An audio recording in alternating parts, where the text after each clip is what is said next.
So you might have noticed in the last video, but look who got a haircut. I did. But this isn't about me. I'm here for the animals, remember? And before I do any more posts on this YouTube channel, I think I should introduce you to three of my very best friends in the whole wide world, because they deserve all the credit. So come on in, guys. Yeah, you gotta take your shoes off because we're in Korea now. But oh, you don't want to be in the video? Alright, well, that's your choice. I'm just messing around. There's no one there, it's just me. Yeah, I lied. I'm sorry I lied. I know that no one likes to be deceived like that, but it's not like I'm the meat, dairy, and egg industry. Their lies could actually kill you. In fact, their lies could kill us all if we allow them to continue destroying the planet like they are. But the reason I just used my phenomenal acting skills to deceive you like that, it had a purpose, okay? There's a reason. It's because the three people that I want to talk about,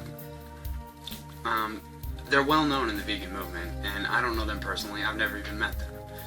But it does feel like they're in my life, and they're my friends in a strange, non-creepy kind of way, because they've given me so much hope and guidance and support and insight. And isn't that what friendship's all about? I think it is. Because during the last 2 years of vegan advocacy, there's been times when I thought I couldn't last for long. It's like that song. You know that song by Sam Cooke? It's called Change Gonna Come. You know it. Don't act like you don't know it. But there's been times. There's been times when this vegan movement seems hopeless, and it's disappointing, to say the least. And I've had to lean on these three people and listen to their videos over and over again to just try to invoke them into this apartment, into my life through YouTube. And now I think I'm able to carry on, like the song again. Get it? But anyways, here they are. We got Will Tuttle, Melanie Joy, and Gary Francione. Those are my three lead-off hitters. They know how to get on base. And each of them has made a unique contribution to the development of my vegan activism. So to give them credit, I want to do a quick rundown of each one and share with you what they're all about and what they've done for me, and hopefully that'll help you too. So the first guy I gotta talk about is Will Tuttle, because like I said in the video about my vegan journey, it was about 6 years ago now that I heard his speech live, and I bought his book, The World Peace Diet, and that was what opened my eyes to everything. And at that point in my life, I was doing a lot of meditation. I was trying to heal and just cope with the insane world that I was waking up to, and he came along and delivered the big picture, because that's his style, that's who he is, and that's what I love about him. But the first thing he said in his speech was that if you really want to know yourself, to know thyself, that's the goal of every sincere spiritual aspirant, then you have to understand the culture that you were born into, because that culture lives in us. And if you want to understand the culture, then you have to understand its food rituals. And if you want to understand its food rituals, then you have to understand the history of animal agriculture and the role that it's played in molding human consciousness, because basically all that humans have been doing for the last 10,000 years is owning and dominating other animals. And I know it doesn't seem like that because it's not exactly broadcasted on mainstream news or mentioned very much in the history books, but animal agriculture was probably where science began, because it was people trying to figure out the best ways to manipulate the reproductive organs of female animals. And it's definitely where war came from. The first word for war we have on the planet is gavia, which means the desire for more cattle. So it's also where capitalism came from. Capita means head, as in head of livestock, so wealth was measured that way.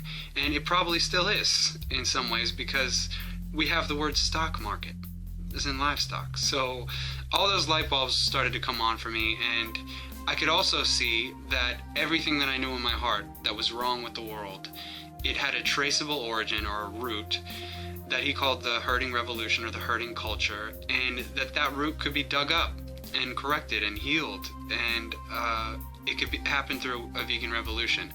Now, what I didn't realize was just how damn difficult that task would actually be.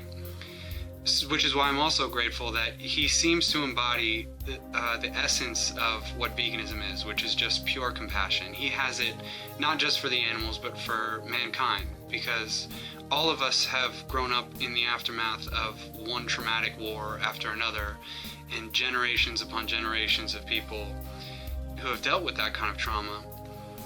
And so none of us got the love we needed, and all of us have some kind of residual trauma that we inherited from this culture. So that's why we also seem to be ill-equipped or spiritually or psychologically inept at solving problems, and unwilling or unable really to share any kind of intimacy or talk about anything truly intimate. Food is a good example of that. And so once I had that understanding, and I carry with me now, I can see that I have a lot more patience and compassion for the people I'm sharing this message with. And so to give him credit, I want to share one of his quotes that I really love.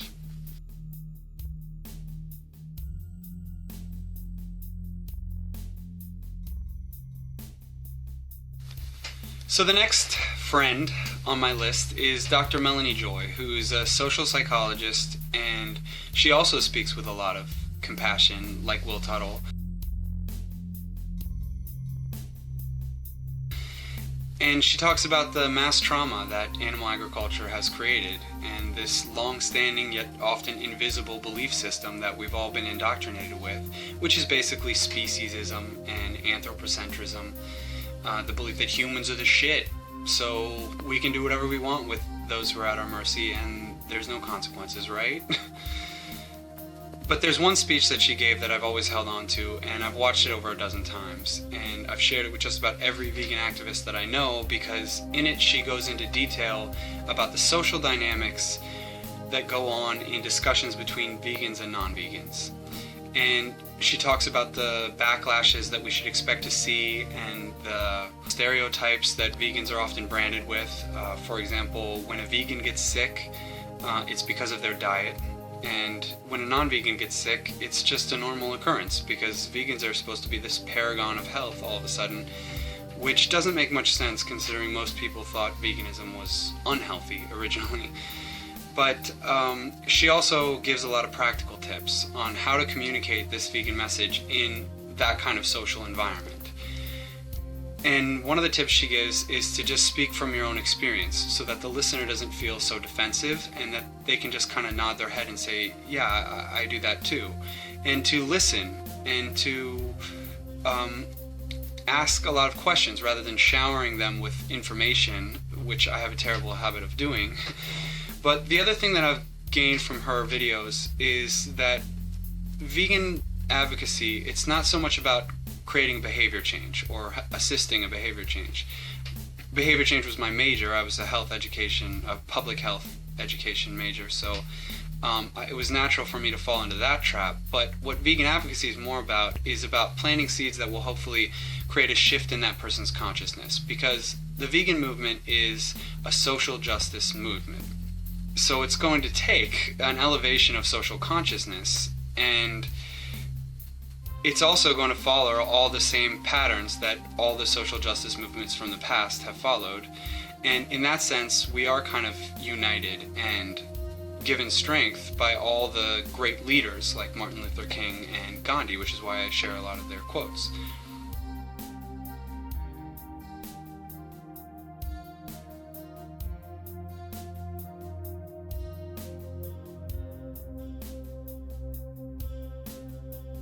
So the last person I need to mention, it's Gary Francione. He's a professor of law, so if there's anyone who can recognize and understand injustice, it's him. And he's developed what he calls the abolitionist approach to vegan activism.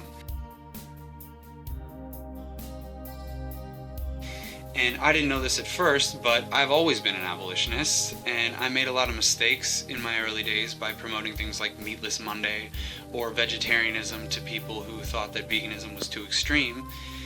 But you know that, I think it's a Chinese proverb that goes, you should trust the friend who tells you the truth, even when it hurts.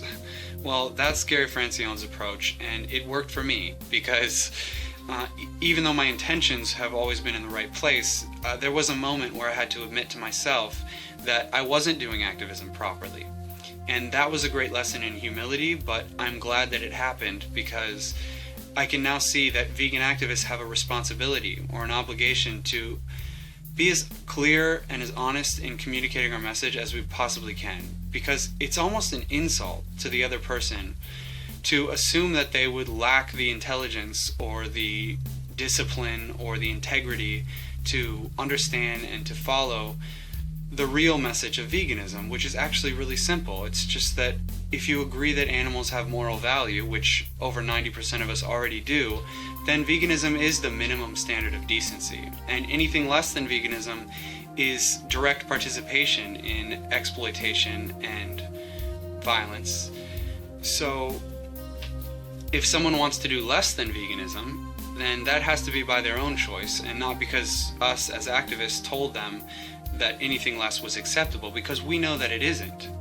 Now, after a lot of painful corrections, I'm proud to say that I have accepted the abolitionist approach, and I want to keep the message on my channel as close to that as I possibly can.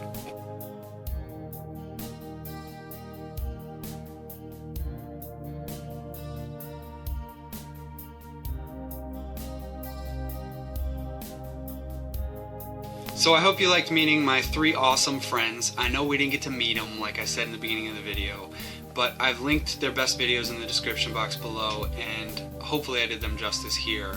But just to give a quick summary of everything I've said, if you're new to veganism or vegan activism, then like Will Tuttle says, we should try to understand the bigger picture of our culture's history so we can be as compassionate and patient with non-vegans as possible. And to know that we are part of a social justice movement that's going to unfold just like all the others that came before it, but only if we're willing to be clear in our message that veganism is a moral baseline, and animals, all animals, need to be seen as members of our moral community, and that means that their exploitation needs to be abolished. Veganism is the only way to achieve that, so please go vegan, spread the message. Thanks for watching.